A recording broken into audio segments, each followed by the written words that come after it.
I'm in Meyer, and I did mine with Anna, so we had the same one. And so for our awareness, just like finding out like an injustice that like we both could relate to, and so we picked like mental illness and like physical disabilities because like we both know a lot of people that are affected by that, so we wanted to do something with that, but also like something we enjoyed, and we're both like really big animal people, so that's what we decided to do. And so our main injustice, or our CST, was life and dignity of a human person. And so life and dignity of a human person is the concepts that are in the context of human rights and ethics. And human dignity means that each of our lives have value simply because we are human and are deserving of respect. And I also found that human life is sacred because the human person is the closest reflection of God among us.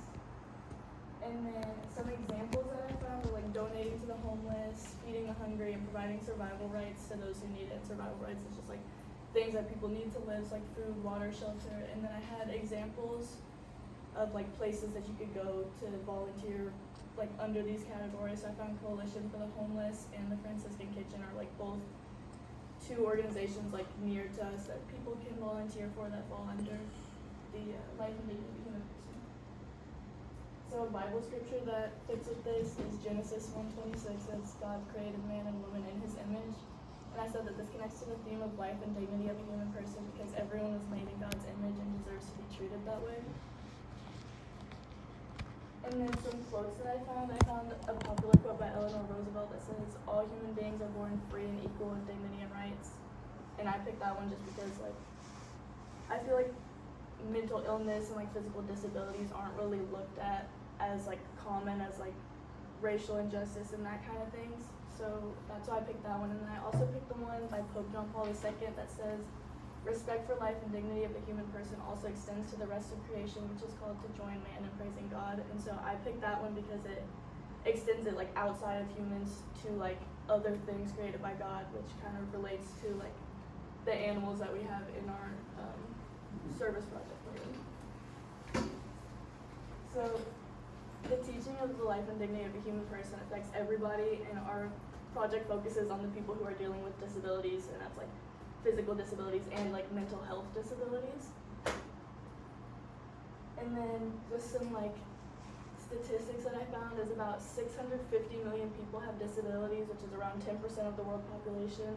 And these are like disabilities that, because we focused on like service dogs, so this is disabilities that would like, you are able to get a service dog for that disability. Mm-hmm. And then on average, 26% or 1 in every 4 adults in the United States have a mental disability.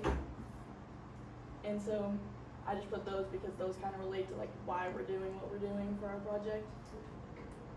And then these are more like stats, but these are more focused on service dogs. So less than 1% of Americans living with disabilities use service dogs.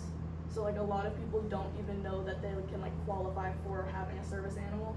So there are so many like people that could like improve like their like quality of life by having a service animal because they just like don't do it. And then about 500,000 service dogs are like helping people actively in the US.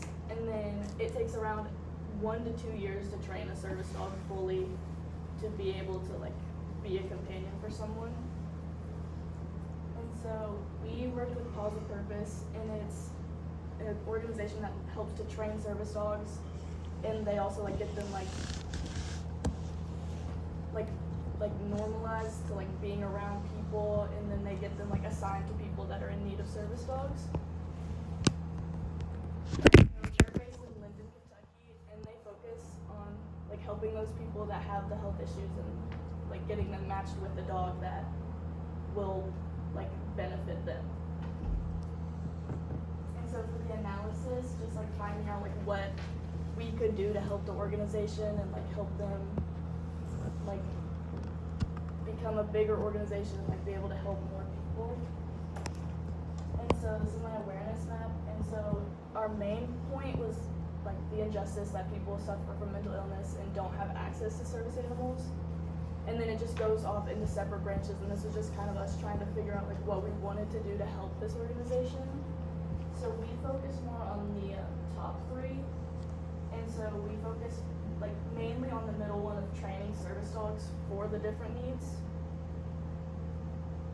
So then in our interview with our service coordinator, we asked her like how we could help, like just the two of us. And so our organization is mainly run by like middle-aged people, and they're not as like active on social media as me and Anna were. So they wanted us to like improve their social media presence. So that was like one of our main jobs, was like taking pictures and like helping them with social media.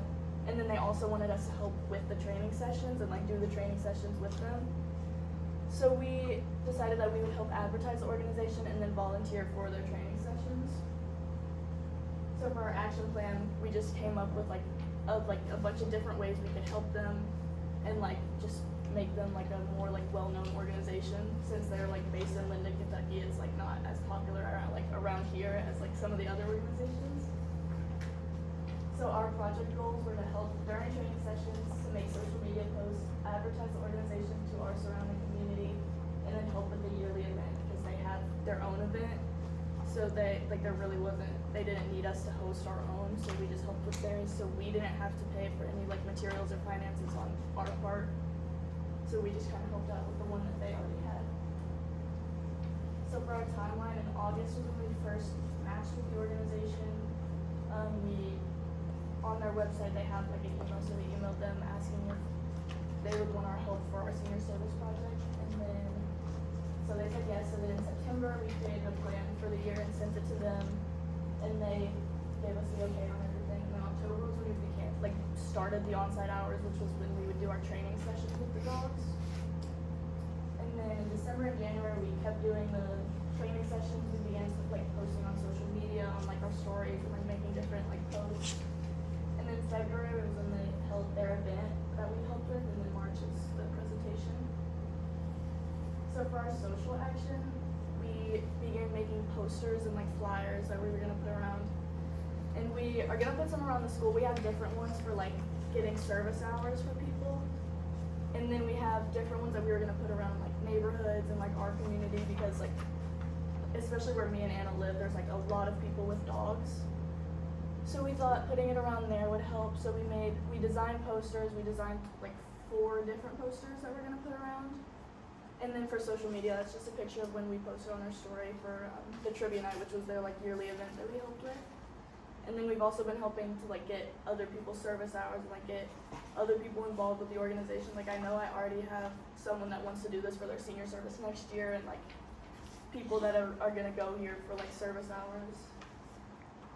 And then for our direct actions, part of it was the training classes. So we went to 3 different training classes, and we would go into pretty popular stores. We would go into stores and just kind of get the dogs into an area that they're not comfortable with, just to kind of push them out of their comfort zone, so that they we can see how they react to other people. Or we would go into Cabela's where dogs are allowed, so reacting to other animals, and just people around kids, just to see how they would interact with an actual handler that's relies on the dog, to just kind of pushing the dogs out of their comfort zone, just to see how qualified they are and what kind of disabilities they can be matched with. And then our next direct action was going to this trivia night, and we helped set up. There were 5 of us that set up an entire building for this trivia night. So we were there for a pretty long time, just setting up tables and chairs, and getting they did a raffle, so getting all the prizes together, and getting all these places to donate these prizes, and just setting up the whole event really. And then what I gained from this was how much goes into training the dogs, because like I said, it's a 1 to 2 year process to train one dog. So a lot goes into it. And then what goes into deciding service dogs is most service dogs are decided when they're born. And so they'll pick because Paws with Purpose, well, most service dogs are a specific breed, but Paws with Purpose does labs, so they do golden labs and black labs. So they'll have a litter, and then after a week or 2, they'll see how certain puppies will react to other puppies, how kind of their personality, and see which ones would be best helping people. And then the dogs like have to enjoy what they're doing, otherwise it will not work. So they have to like make sure that the dog is happy, because if it's not, like, it's not gonna want to help the people. And then how the organization affects people, because going to the trivia night, there were so many people that like had service dogs that were like, they were trained through Paws with Purpose. And like Bellarmine, they have a service dog that was trained through Paws with Purpose, and like just like the people in that community that like are affected by this organization. And then there's my bibliography, and then just any questions. I used to train CNI dogs. Oh, really? So I knew all about, when we started talking about that, I was like, yeah, when I lived in New Jersey, we trained, and all they did was labs. They did labs Yeah. and German Shepherds. Yeah, we only so- did black and golden labs. Yeah, so I did it when I was in grade school. Mm-hmm. My parents wouldn't let us have a dog, but since you could have it we needed it from a puppy up until a year. Yeah. And so we would train them and then we give them back. And then you got to see it with its trainer once it learned all the hand signals that the blind person would use. Yeah. And we got to see that, and then we got a picture of it at graduation.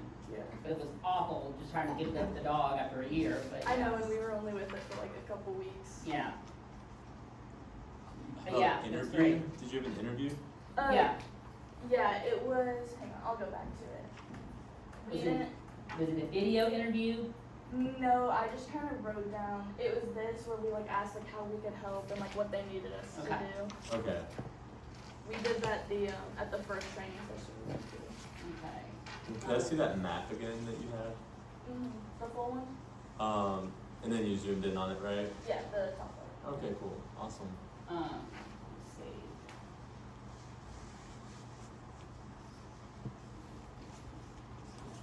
Okay.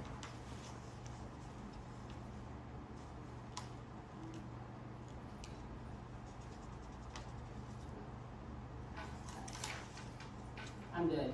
Same here, Rachel. Okay. Yes.